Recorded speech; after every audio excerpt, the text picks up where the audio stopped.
Salut à tous, je vais vous présenter ma première vidéo. Donc avant de commencer, je vais me présenter. Donc moi, je m'appelle Florian, j'ai 16 ans, j'ai un sapeur-pompier au SDIS 43, dans le SDIS 43. Donc en quatrième année, donc à la fin de l'année, c'est le droit à l'année. J'espère que ça va bien se passer, voilà, comme tous ceux qui vont passer, mais bon, toujours un peu d'appréhension.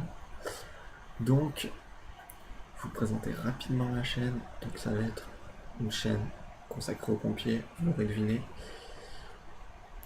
où je vais principalement parler de tout ce qui est formation, donc tout ce qui est formation des pompiers. Donc je vais vous expliquer ce qu'il y a dans un camion, donc différents camions, que ce soit camion de, camion de feu, camion sanitaire, VSAV, des choses comme ça.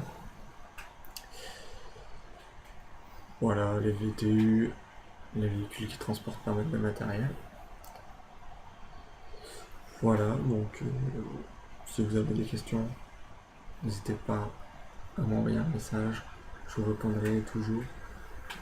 J'essaierai de faire au plus vite, mais bon, j'ai des contraintes, je suis lycéen aussi, donc bon, voilà. Là, je crois que je vous ai tout dit. Oui, donc cette vidéo sera quand même un peu plus longue que les autres, puisque bah, je viens de faire ma petite introduction. Voilà. Bon, bah, j'ai tout dit, on passe à la suite.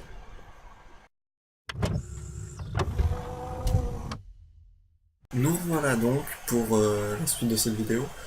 Donc, premier thème de la chaîne, l'inscription dans un centre en tant que GSP, donc jeune sapeur-pompier, ou SPV, donc sapeur-pompier volontaire.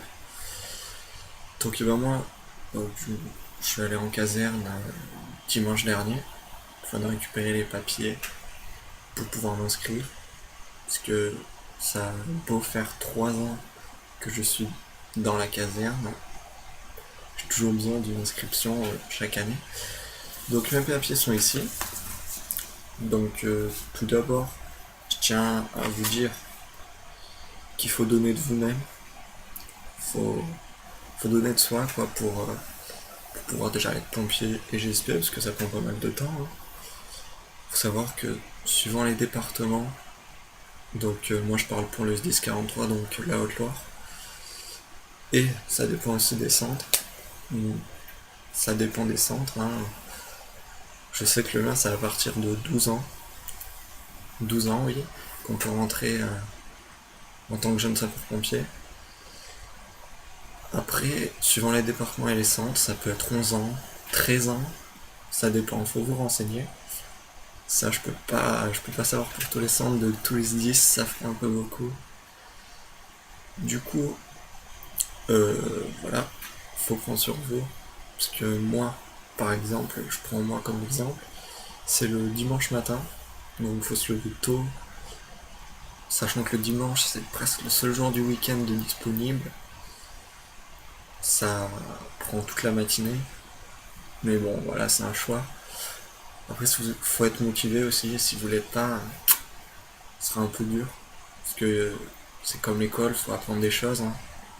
Il y a des choses, ça peut vous sauver la vie, si vous les apprenez pas, bah, malheureusement, voilà, vous savez ce qui peut arriver.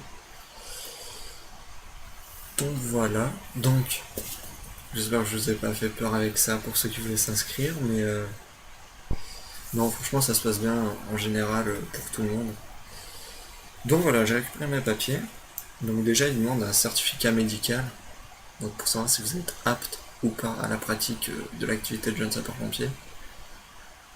Bon, si vous n'avez pas de graves problèmes de santé, normalement ça passe, vous rentrez sans problème. Donc à faire remplir donc par un médecin pompier. Pas obligatoirement, mais je sais que moi c'est le cas.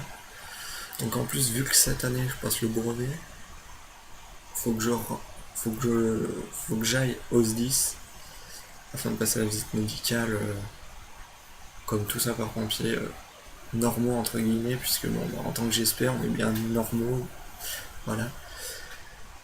Donc le médecin va vous ausculter rapidement, vous demander si vous avez déjà été hospitalisé, opéré.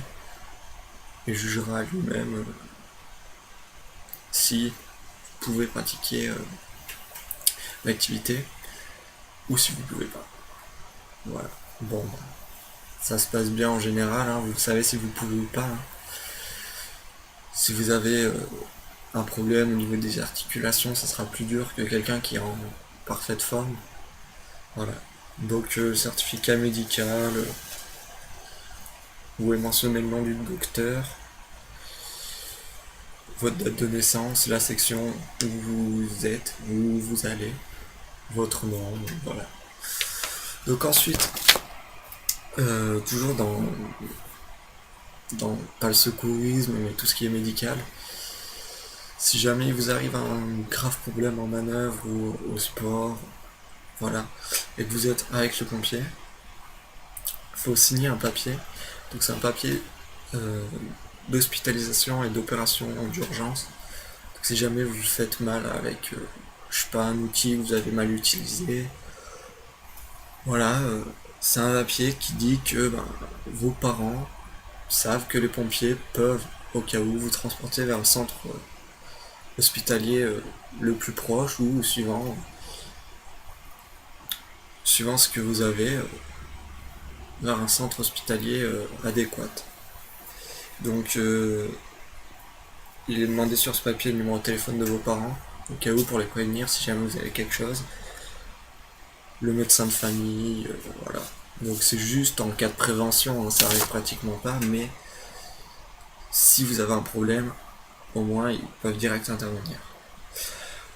Donc, puis après, le vif du sujet, le bulletin d'adhésion, donc c'est une feuille ni plus ni moins avec écrit quelques règles, votre nom, votre prénom, comme quoi vous sollicitez une adhésion en tant que jeune sapeur-pompier dans une association de jeunes sapeurs-pompiers de votre secteur. Donc en général c'est un par centre. Des fois ils regroupent pour que ça fasse pour que ça englobe plus de personnes. Surtout dans les petites campagnes, comme par exemple moi, c'est regroupé sur 3 centres, 3 agglomérations, donc voilà. Et donc juste une signature de vos parents ainsi que de vous-même. Donc voilà, c'est juste pour dire que vous souhaitez bien adhérer. Voilà. Et ensuite, l'autorisation parentale au droit à l'image. Parce qu'il faut savoir que pendant vos années de GSP, donc ceux qui sont déjà GSP ou même SPV, hein, parce que je parle GSP, mais c'est pareil pour SPV, sauf que vous êtes majeur, la plupart du temps. Une autorisation parentale au droit à l'image, c'est-à-dire vous allez participer à des activités publiques durant vos 4 années, au mieux plus si jamais vous voulez, mais bon, ça j'en parlerai dans une autre vidéo. Donc vous allez participer à tout ce qui est cross, donc pour ceux qui connaissent pas, c'est de la course à pied dans des chemins. Le but c'est de faire le meilleur temps et d'arriver premier. Voilà. Et ensuite le parcours sportif. Donc ça va être un peu dur à vous expliquer pour ceux qui savent pas. Regardez sur internet, il y a des vidéos, des images. Donc voilà. Je vous mettrai peut-être un lien dans la description pour vous dire allez regarder là si vous aurez des images. Voilà. Ensuite congrès départemental, congrès national si vous avez la chance d'y aller. Moi personnellement je suis jamais allé parce que c'était à chaque fois assez loin de chez moi. Il fallait plusieurs heures de route, donc bon, ça fait beaucoup. Donc là, faut savoir que vous allez être pris en photo, en vidéo, et sachant que vous êtes majeur, c'est vos parents qui décident si ils vous autorisent à être pris en photo ou pas. Voilà, à savoir qu'il n'y a pas que ça, il y a aussi les défilés tout au long de l'année, donc 14 juillet, 11 novembre, voilà, toutes les dates importantes pour la France, où les pompiers sont invités à défiler, hein, ça dépend des communes aussi. C'est pas... Les pompiers sont régulièrement invités, Mais bon, il arrive que des fois, ils le sont pas, donc voilà. Ça, après, vous êtes prévenu par votre centre. Voilà.